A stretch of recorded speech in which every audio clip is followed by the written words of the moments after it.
Olá, sou a professora Fernanda e irei apresentar a vocês princípios da conservação de acervos. A preservação do patrimônio, na parte prática, é dividida em conservação e restauração de bens culturais, e a conservação se refere aos cuidados primários, inerentes à conservação de qualquer bem cultural de natureza material.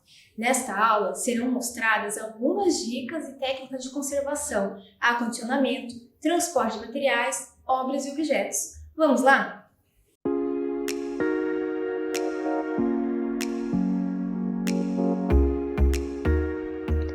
Olá, aluno! Seja bem-vindo a mais uma videoaula.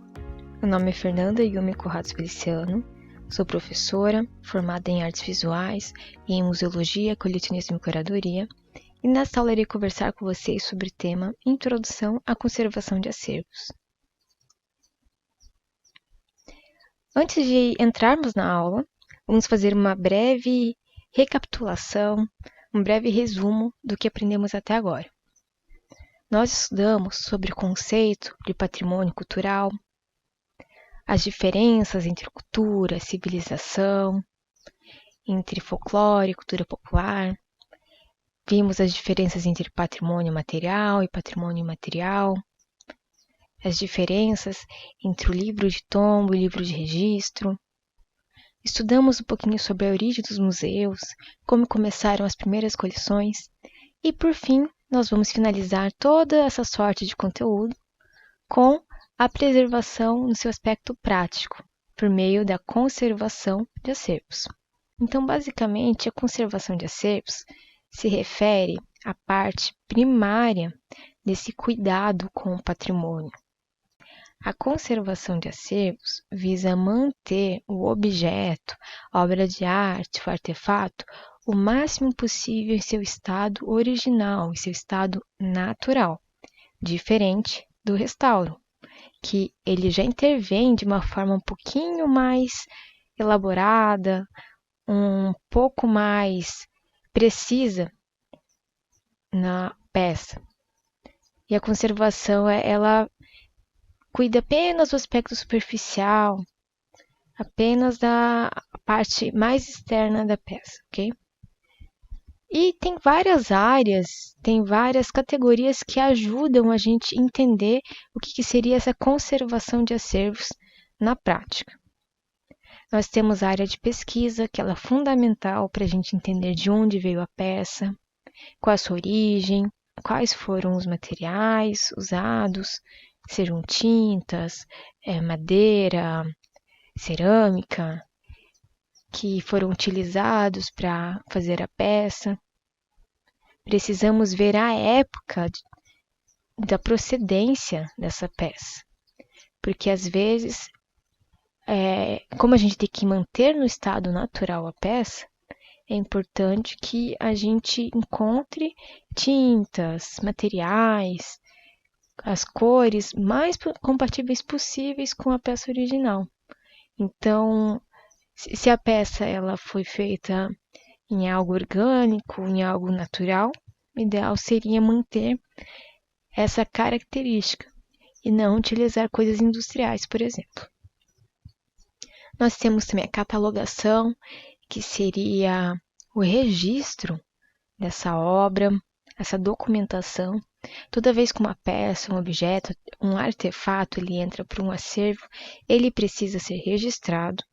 E essa catalogação também permite um controle do inventário do museu e do tombamento das peças também, quando elas forem tombadas. Nós temos a higienização e os pequenos reparos, que se referem à parte mais conhecida da conservação de acervos. Temos o acondicionamento, que seria a salvaguarda, onde essa peça ela é guardada, quais são as condições de umidade, de temperatura, de luminosidade nessa peça, sobre essa peça. E como que essa peça, esse objeto, ele pode ser condicionado num ambiente preparado, como um museu, ou em casa também.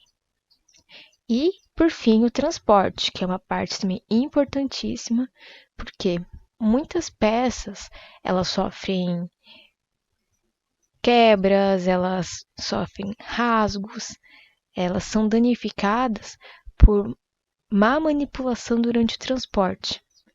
Então fique atento a isso, porque muita coisa da conservação de acervos, embora seja mais utilizada em museus, também auxilia a gente, enquanto professores de arte, enquanto artistas, também a cuidarmos do nosso próprio acervo, dos nossos próprios trabalhos de arte.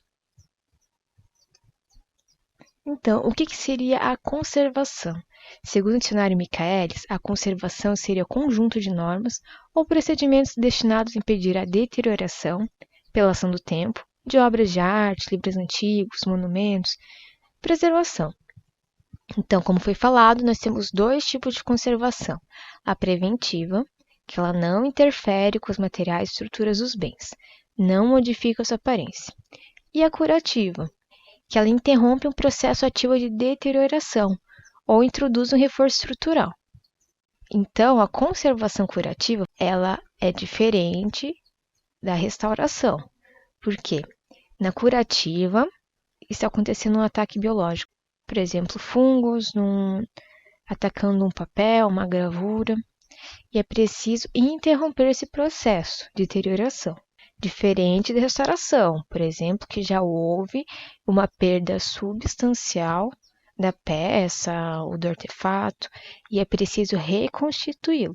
Mas, normalmente, a conservação que a gente conhece é a preventiva, que é mais acessível às pessoas, ela tem cuidado a fim de remover a sujeira, a poeira, não necessita servir de uma forma um pouco mais profunda, ok? Então, aqui nós temos algumas etapas de salvaguarda do patrimônio. Temos a listagem, o registro, documentação e catalogação, o acondicionamento, a conservação, entre outros. E quais seriam os tipos de degradação desse patrimônio? Para a gente entender como cuidar do patrimônio, como cuidar do acervo, a gente precisa identificar qual que é o tipo de dano que a peça tem. Então, no caso dos danos ambientais e físicos, eles se referem aos danos causados por condições ambientais. Então, quando um lugar está muito úmido, quando o lugar está muito quente, tem uma incidência de luz direta sobre as peças, quando ocorre um incêndio no local onde armazena essas peças, ou quando a peça ela fica embaixo, por exemplo, da chuva e do sol, fica ao ar livre, são casos, né, de danos ambientais e físicos que foram causados na peça. Os danos biológicos se referem a avarias que são resultantes de ataques de insetos, de fungos, bactérias, roedores sobre a estrutura e superfície de objetos. E os danos mecânicos, quando as peças acabam sendo danificadas por conta de má manipulação delas.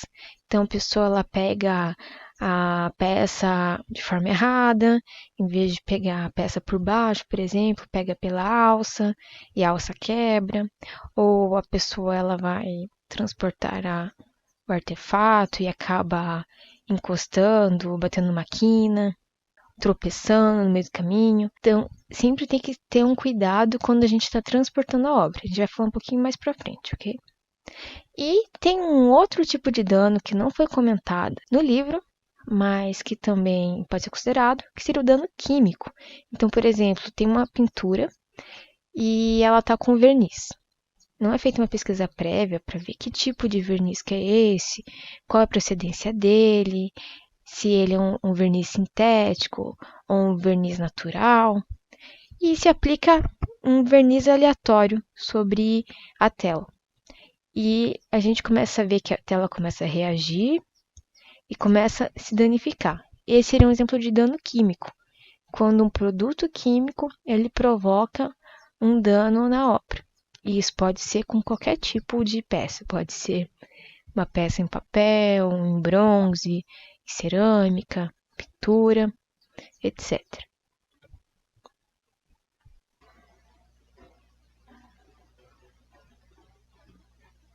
E aqui nós temos os materiais de trabalho. Eles consistem em alguns materiais escolares, como régua, borracha, tesoura, espátula, e alguns materiais mais específicos, como o swab, que seria um cotonete comprido, né? A gente costuma vê-lo em testes de Covid, por exemplo. O ralador para ralar um pó de borracha. Nós temos a lupa para ver detalhes das peças, dos documentos mais de perto. Temos a cola de metilcelulose, o papel mata-borrão. Temos o aspirador de pó, água deionizada. Então é importante a gente ver que não se usa água mineral nem água de pia. Então esses materiais de trabalho são os mais utilizados na conservação de papéis, conservação de fotografias. Também se utiliza alguns deles na conservação de pintura, só que a conservação de pintura é um pouquinho mais específica, né? Ela já demanda um contingente maior de pincéis, de tecidos, por conta da própria estrutura da pintura, que é diferente. Tem muitos solventes também, por exemplo, quando a gente vai fazer conservação de madeira, conservação de bronze. Mas esses são os que a gente vai começar agora a conversar. Também é importante abrir um parênteses da importância dos materiais de proteção individual, como luvas, jalecos, óculos, máscaras, porque a gente precisa se proteger não somente de pó, de sujidade, mas também de produtos tóxicos, os produtos químicos que nós utilizamos durante esse trabalho da conservação preventiva. Então é muito importante sempre estar com esses equipamentos de proteção individual, mesmo em dias quentes, mesmo se estivermos sozinhos no ambiente. É uma proteção tanto em relação à peça que a gente está manipulando, que ela pode ter um ataque biológico, pode ter sujidade. Também uma proteção que a gente dá para a peça. A gente não deixar nenhuma gordura sobre a peça, alguma sujidade. Tomar um cuidado para que a peça não craquele mais, não se danifique mais pela nossa manipulação com a mão. Então, sempre tem que estar claro esses critérios, ok?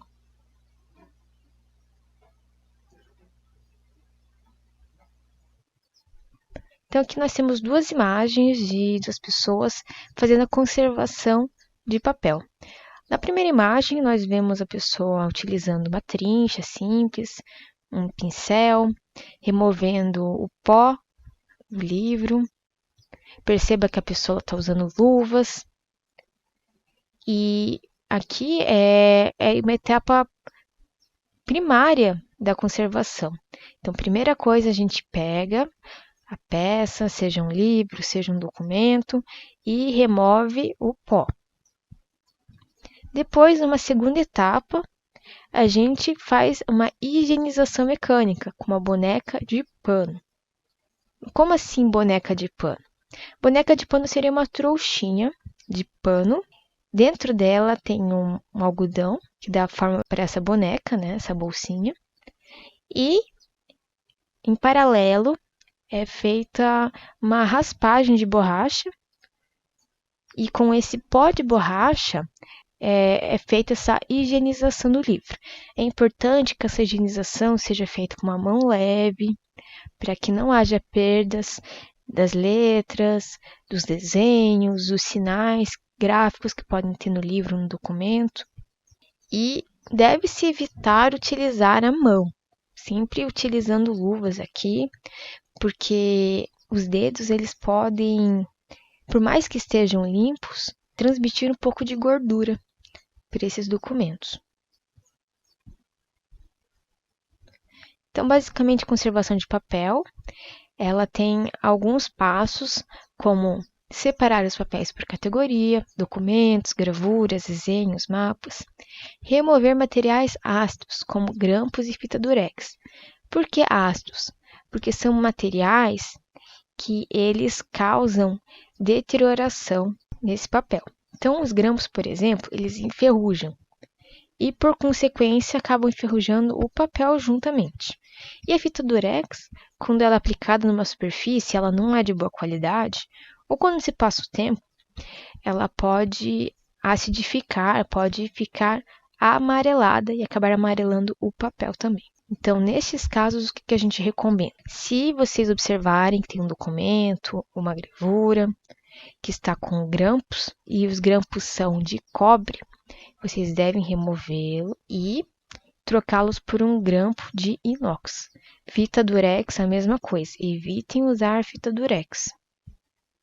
Vejam se é uma fita de pH neutro. De preferência, utilizem fita crepe, mas de uma forma assim temporária, ok? E nós já falamos, é necessário higienizar os papéis utilizando boneca de pano e pó de borracha. Precisamos acondicionar, guardar esses documentos em passepartouts. O que seria um passepartout?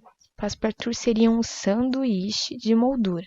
Então, é feita uma moldura com papel neutro, né, papel cartão, colocado outro papel cartão em cima dele, e assim é possível que a obra ela fique com um respiro, ela não fique grudada. Tem muitas molduras mesmo, de madeira, de MDF, que a gente vê, que elas têm um passepartout interno. Então, é bem importante essa etapa, porque o papel ele é um material frágil. Ele é um material orgânico, né, que veio da madeira. Tem sua própria deterioração natural, precisa respirar. E também não devemos fazer banhos de imersão nesse papel, ou procedimentos mais invasivos. Se for necessário ver se o papel está com um fungo, sempre encaminhar para um restaurador, porque ele deve identificar esse tipo de fungo.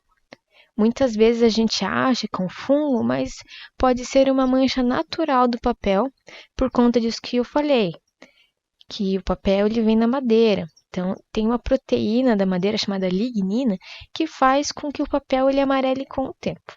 Então, é um processo normal. E aqui nós temos exemplos de materiais para esse acondicionamento. Então, aqui nós temos o passepartout, que seria aquele sanduíche de moldura que eu fui comentado. E aqui nós temos um outro material, que a gente vai ver mais para frente, que chama jaqueta de poliéster. Ah, mas por que jaqueta de poliéster? É uma capa, na verdade, que ela visa acondicionar os papéis e ela tem uma liberdade de manipulação. Ela deixa o material respirar, mas não foquem tanto na forma desse material, mas sim na composição, no material, poliéster, ok? Nós temos a conservação de pintura. A conservação de pintura talvez seja a primeira coisa que pensemos quando se fala em preservação do patrimônio ou restauro, mas não necessariamente é o material mais conservado, mais restaurado aqui no Brasil. Por incrível que pareça, há um grande contingente de papel, bibliotecas, arquivos. Então a pintura ela acaba ficando às vezes em segundo plano, apesar de sua relevância histórica, artística e tudo mais. E na conservação de pintura, o que a gente pode falar? A pintura, ela, como é um material que carrega toda uma história por trás, que normalmente ela é uma peça encomendada, então é muito importante que a gente faça uma pesquisa por trás dessa pintura, ver a quem pertenceu, de onde ela é, em que época ela foi feita, para identificar os tipos de pigmentos, cores que foram usadas na pintura, as tintas, identificar o tipo de verniz.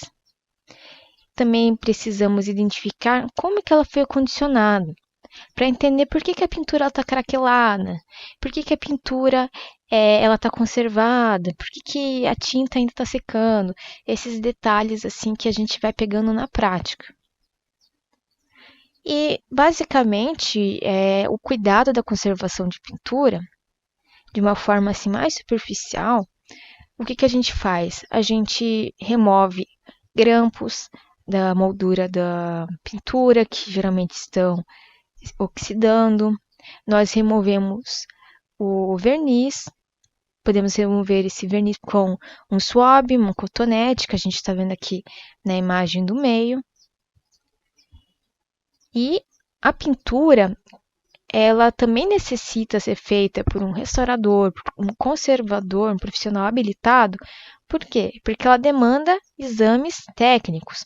Por exemplo, ela demanda utilizar um microscópio para ver esses detalhes estruturais da obra. Ela demanda exames em raio-x e também utilizando a luz ultravioleta para ver por trás da obra se os rascunhos, os desenhos feitos embaixo da camada de pintura, eles correspondem com a obra, e o restaurador ter uma dica de como restaurar a peça de uma forma que condiza com o original. A pintura, por fim, também, ela deve ser conservada sob o abrigo de luz em trainéis, que são esses armários aqui, portáteis. A pintura, quando ela é acondicionada em casa, deve ficar em paredes que não estejam úmidas, que não bata luz diretamente sobre a obra. Cuidado com lâmpadas também. Há estudos que falam que a pintura, mesmo sob incidência de LEDs e outras lâmpadas um pouco mais fracas, ela também tem variação de cor. Então, é algo assim mais complexo. Procure acondicionar a pintura numa moldura e evitar deixá-la no chão também, evitar que a pintura ela fique em ambientes que oscile muito a temperatura, fica muito quente, muito frio. E a partir desses passos vai ficando um pouquinho mais fácil a gente entender como cuidar mais da pintura. Então, como foi falado, é preciso fazer uma pesquisa sobre os antecedentes da obra, origem, materiais utilizados, ano de criação, condições de armazenamento, etc. Cuidar ao apoiar pinturas. Então, pintura ela é sensível a variações de temperatura e umidade, não deve ficar apoiado no chão. E o acondicionamento recomendado em trainéis ou molduras. Aqui nós vamos para conservação de fotografia e ela tem uma forma de acondicionamento muito parecida com outra categoria que a gente falou. Se vocês repararem bem, aqui nós temos arquivos móveis também, mas que são feitos de poliéster. Então, aqui já fica a dica. A conservação de fotografia, ela também utiliza a jaqueta de poliéster para conservar filmes fotográficos e papéis fotográficos, porque a fotografia ela também demanda um respiro, precisa de uma circulação de ar na peça, porque ela é feita com materiais orgânicos. Algumas fotografias elas são feitas com albumina, por exemplo, ferrotipia. Aqui a gente vê que a fotografia é um pouquinho mais estável na versão do papel, mas os filmes fotográficos, como os primeiros filmes foram feitos de gelatina, de acetato, eles são muito voláteis. Então a fotografia ela deve ser acondicionada no escuro também, a baixas temperaturas, sem incidência direta de luz. E quando a gente vai higienizar essa fotografia, é preciso que a higienização ela seja também pouco invasiva, seja mais preventiva. Então, no caso de papel fotográfico, pode-se fazer a remoção da poeira por meio de bombinhas de ar, por meio de trinchas ou pincéis, tirando suavemente a poeira. Pode-se usar também a higienização mecânica com boneca de pano, mas de uma forma muito cuidadosa para que não remova partes da fotografia. E seguindo, a conservação de fotografia também demanda que essas temperaturas elas sejam diferentes de acordo com cada tipo de material. Então, se o filme fotográfico ele for feito de gelatina, deve ficar conservado até 1 grau de temperatura. Já a ferrotipia, colóide e a albumina se refere a um filme fotográfico feito a partir de proteína de ovo. Essas três devem ficar em temperaturas acima de 5 graus. E o condicionamento, mesma coisa que o papel, produzir jaquetas de poliéster ou passe-partout. A conservação de tecidos, ela também é um desafio para museus. Por quê? Tem muitos tecidos que eles são feitos de fibras naturais. E o que acontece? Esses tecidos podem sofrer ataques tanto de fungos, como de insetos, como de roedores. Então, a conservação de tecidos, às vezes ela fica mais tempo conservada no acervo do que em exposição. Quando em exposição, é necessário que a exposição seja feita num ambiente escuro, sem incidência direta de luz, a baixas temperaturas. Então, normalmente, quando a gente vai ver uma exposição que tenha tecidos muito antigos, vestuário muito antigo, normalmente a exposição ela tem um predomínio do preto, né? Salas pretas, escuras. E quando esses tecidos estão no acervo, eles podem ser guardados em gavetas de estante de metal. Vestidos, ternos podem ser guardados na vertical também. Podem ser pendurados em cabides. Sapatos, chapéus, luvas devem sempre ter um recheio dentro para que não percam a forma original. Então, esse recheio pode ser feito com bolinhas de papel de seda, ou pode ser feito com bolinhas de isopor, mas com cobertura de tecido. Enfim, há várias possibilidades. Então, tecidos são materiais frágeis, eles devem ser conservados em ambientes escuros, a baixas temperaturas e baixa umidade. Tem que sempre retirar o pó com o espanador e evitar lavar esses tecidos, porque tem algumas peças que elas são tão antigas que elas começam a se desfazer. Então, é melhor não mexer muito. Chapéus, sapatos, luvas foram falados. Vestidos paletós também. E o acondicionamento recomendado, gavetas de metal ou caixas com pH neutro. Então, no caso, por exemplo, é um acervo que tem pouco espaço. Pode-se guardar chapéus individualmente em caixas de pH neutro, sapatos individualmente. Depende muito do tamanho do acervo. A conservação de madeira, ela também demanda um olhar, um cuidado especial. Precisa entender o tipo de madeira, a procedência dessa madeira, a idade dela. E outro detalhe, quando a gente fala em conservação e restauração, a gente não se refere somente a artes. É um conhecimento interdisciplinar. Então, o conservador e o restaurador, ele precisa entender um pouquinho sobre biologia, precisa entender um pouquinho sobre química e, neste caso, entender como que funcionam os principais animais, insetos que atacam essa madeira. Então, por exemplo, a gente precisa entender como que os cupins, que são os principais insetos que atacam a madeira, eles funcionam, como que é o ciclo deles de vida, de alimentação. Quais tipos de madeiras que os cupins atacam mais? Que ambientes que eles se desenvolvem mais? E falando da química, é importante a gente entender que tipos de vernizes, que tipos de óleos, de produtos que reagem melhor a determinado tipo de madeira e a outros não. Então, a gente sempre precisa verificar a composição e a maleabilidade da madeira. Esses elementos estão diretamente ligados à resistência da madeira em relação a ataques de insetos, de fungos, etc. A madeira é resistente a solventes e preservantes à base de ácido bórico, cloreto de zinco, entre outros. Mas, hoje em dia, a gente recomenda que se use extratos naturais, como piretróides.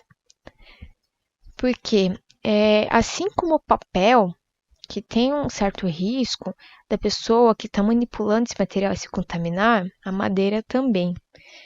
Então, a gente sempre tem que estar vendo essa questão da saúde pública também, né? Se forem objetos que estão em museus, que estão em acervos, também ver a segurança dos profissionais que estão cuidando desses objetos. E outro detalhe que é legal daqui é que essa conservação de madeira permite que a gente cuide da madeira tanto em acervos de museus, como também em casa. Então, por exemplo, o ácido bórico é um material que é encontrado facilmente, não precisa ter um registro, precisa ir num local onde se vende produtos químicos para se comprar esse material. Então, algumas dicas ajudam a gente também a conservar a madeira dos nossos pequenos móveis, guarda-roupas, cadeiras, etc. E a higienização da madeira, ela é feita com pano limpo e seco, uso de ceras e óleos, sem friccionar demasiadamente a peça, para evitar riscos. Mas o que a gente precisa também observar, se a madeira ela é sempre higienizada, com a mesma cera ou com o mesmo óleo, sempre utilizar a mesma cera e o mesmo óleo, não trocar, porque a madeira ela pode reagir a outros produtos. Muito cuidado também com essa questão da deterioração química. Então, nunca passe álcool em madeira. Madeira incompatível com álcool. Aqui nós temos a conservação de cerâmica. Cerâmica tem vários tipos. Tem a cerâmica que ela não foi levada ao forno, que ela está numa fase mais de argila. Tem a cerâmica não vitrificada.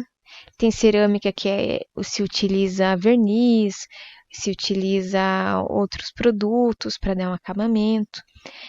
Então, a cerâmica, por si só, ela é um material resistente, que é utilizado para vários fins, para diversos fins utilitários, decorativos.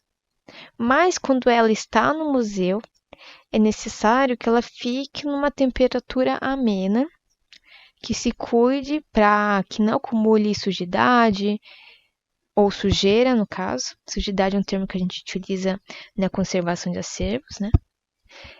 Então, é importante que a gente sempre guarde essa cerâmica individualmente, uma a uma, colocar uma capinha nela para que não caia poeira em cima dela, cuidar para que ela não esteja no ambiente úmido, para que não junte mofo, né? Não comece a apresentar umidade, e nunca inserir a cerâmica em banhos de imersão com água. Se ela estiver um pouco suja, a gente pode pegar um algodãozinho, molhá-lo um pouquinho com água e aos pouquinhos ir limpando, mas também sempre com a mão leve e somente naquele local que está precisando de uma limpeza. Nunca dar um banho de limpeza na peça. Sempre cuidado e parcimônia no que está fazendo na conservação de acervo. Então, a gente precisa verificar se a peça foi queimada, se apresenta esmalte, mistura na composição. Não realizar banhos na peça, encapar peça com TNT para não que caia pó na cerâmica. Manter peças de cerâmica a temperatura de 18 graus e umidade relativa do ar entre 55% e 65%. A conservação de metais, ela também é bem interessante, porque a gente sabe como o metal apresenta diversas cores, mas muitas pessoas acabam não relacionando por que existe metal amarelo, existe dourado, metal preto, metal verde, metal prateado, de várias cores. O metal, ele se deteriora com o tempo. É um material também que é um pouquinho volátil, que ele responde a essas mudanças de temperatura, de luz. Se os metais estão ao ar livre, eles reagem com a chuva ácida, que é aquela chuva que a gente conhece, né, das aulas de física, de geografia, né, que ela carrega poluição, né? E aqui a gente tem uma estátua, né, do Carlos Drummond de Andrade, que fica no Rio, e a gente percebe que essa estátua está com duas cores, o dourado e o preto. Qual seria a cor original dessa estátua? Na realidade, a peça ela era dourada. Ela teve um acabamento em dourado, né? Mas ela já foi restaurada diversas vezes por conta da deterioração com o tempo. Que o metal ele vai apresentando duas cores bem características, ou preto ou verde, quando está degradando. Então, o ouro e o prata são materiais mais estáveis, já o bronze apresenta fácil corrosão. Então, quando essa corrosão está ativa, o metal ele começa a liberar um pozinho. Então, sempre fique atento se você tiver alguma peça em bronze ou trabalhar com alguma peça em bronze no museu, em outra instituição cultural, para observar esse detalhe.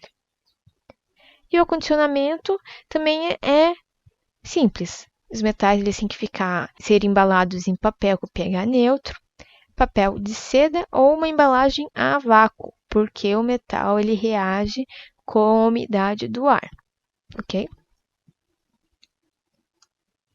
A conservação de plástico também é um pouquinho parecida com a de metal no aspecto que reage com a umidade e também reage com a luz.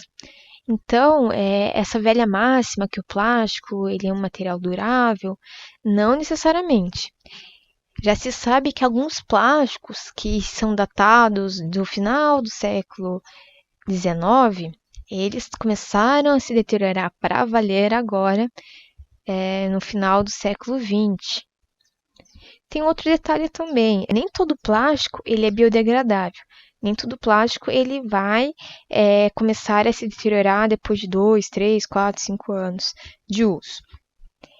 Então, o plástico ele necessita ser acondicionado em um lugar escuro, com baixa temperatura, que esteja sob o abrigo de calor, porque o plástico ele é um material termosensível, ou seja, ele reage com calor, ele começa a derreter, mudar sua forma. Outra questão é que quando tem a luz direta sobre o plástico, ele começa a apresentar manchas. Então observe assim os plásticos que tem na sua casa. Quantos deles estão exatamente iguais a quando vocês compraram e adquiriram os materiais? Se são plásticos antigos, vocês podem ver que eles começaram a apresentar manchas com o tempo. E se você fizer um teste, deixar um plástico, sacolinha plástica embaixo de chuva e sol por um tempo, você vai ver que ela vai começar a ficar gosmenta, vai começar a ficar mole. Então aqui que a gente vê como que o plástico ele atua na prática. E o plástico também é um material que é muito usado na arte contemporânea. Então é um desafio para os conservadores e restauradores cuidarem desse plástico. Tem alguns artistas que eles fazem a famosa bula de artista. O que seria isso? Um artista, ele pega e autoriza que reproduzam sua obra e dá um passo a passo de como fazer. O museu que está reproduzindo a obra pode pegar materiais descartáveis, fazer a instalação e quando acaba a exposição, redescartar. Então a bula permite que não precise manter aquele material, mas sim outros artistas que fazem questão que seja material original. E aí que é o desafio. Como conservar materiais que estão se deteriorando, que é natural a deterioração deles, né? Então, assim como foi falado do acervo de têxteis, né, dos tecidos, alguns plásticos eles acabam mal saindo do acervo por conta dessa questão. Então, plásticos são sensíveis à luz e ao calor, devem ser conservados em ambientes escuros, com temperaturas baixas, para que não apresentem manchas ou alterações em sua consistência. E sempre higienizar o plástico, lavar o plástico com água e sabão. Só utilizar o álcool se você tem certeza que o plástico, né, que a composição desse polímero, ele reage bem com álcool. Porque às vezes a gente passa álcool no plástico e ele começa a ficar ressecado. Então aí que a gente vê que talvez não seja tão compatível. E por fim, a conservação de mídias eletrônicas e digitais. Como que funciona isso? Nós sabemos que teve uma evolução, né, da tecnologia, principalmente desde o comecinho do século XX, por meio da fotografia, do cinema, do rádio, da televisão. Mas mais recentemente, digamos assim, do início dos anos 90 para cá, houve tecnologias como fita cassete, como CD, como DVD, como pendrive. Então, essas mídias eletrônicas, elas devem ser acondicionadas em arquivos, também sob temperatura baixa. Esses arquivos eles têm que ser ventilados. Importante sempre guardar esses CDs, DVDs, fitas cassetes em sua capinha original, ou se não encontrar a capinha original, guardar em uma capa de plástico que reage melhor com esse material. Essas mídias elas têm que ser copiadas a cada 6 ou 7 anos para que não se perca a informação original. Mas é importante a gente também tentar que tanto o original como a cópia são importantes nesse caso. Essa cópia ela visa a preservação, a sobrevida desse material. Então, é importante que a gente, ao mesmo tempo que tem esse cuidado de fazer cópia, não utilize demasiadamente o original, porque pode queimar o aparelho onde está sendo gravado, né? A fita reproduzida, pode se queimar a fita original. Então, é sempre importante também parcimônia nessa cópia e nessa gravação dos materiais. Outra forma também de se conservar essas mídias seria guardar esses arquivos, então digitalizar por meio de scanner, por meio de cópias feitas em CDs, DVDs, pendrives, HD externo, também na nuvem, para que não haja esse risco de perdas materiais. A gente sabe de alguns incêndios que aconteceram recentemente, né, nos últimos anos aqui no Brasil. Muitos materiais que não têm cópias, eles foram perdidos para sempre. E outros, eles têm que ter mais de um lugar onde eles estão sendo preservados para que não ocorra esse perigo de se perder as únicas cópias. Importante a gente manter as salas que guardam esse acervo com temperatura entre 9 graus a 15 graus, umidade entre 25% a 40%. E acondicionar, né, sempre esse acervo na vertical, em pezinho, nas capas originais ou em plástico, em armários de metais.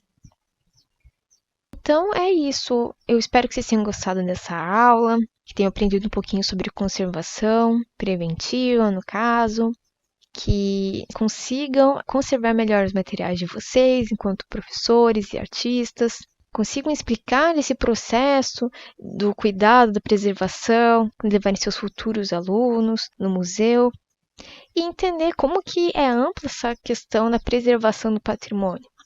Nós temos o aspecto teórico por trás, nós temos o aspecto prático, que estamos vendo agora na aula, temos o aspecto conceitual.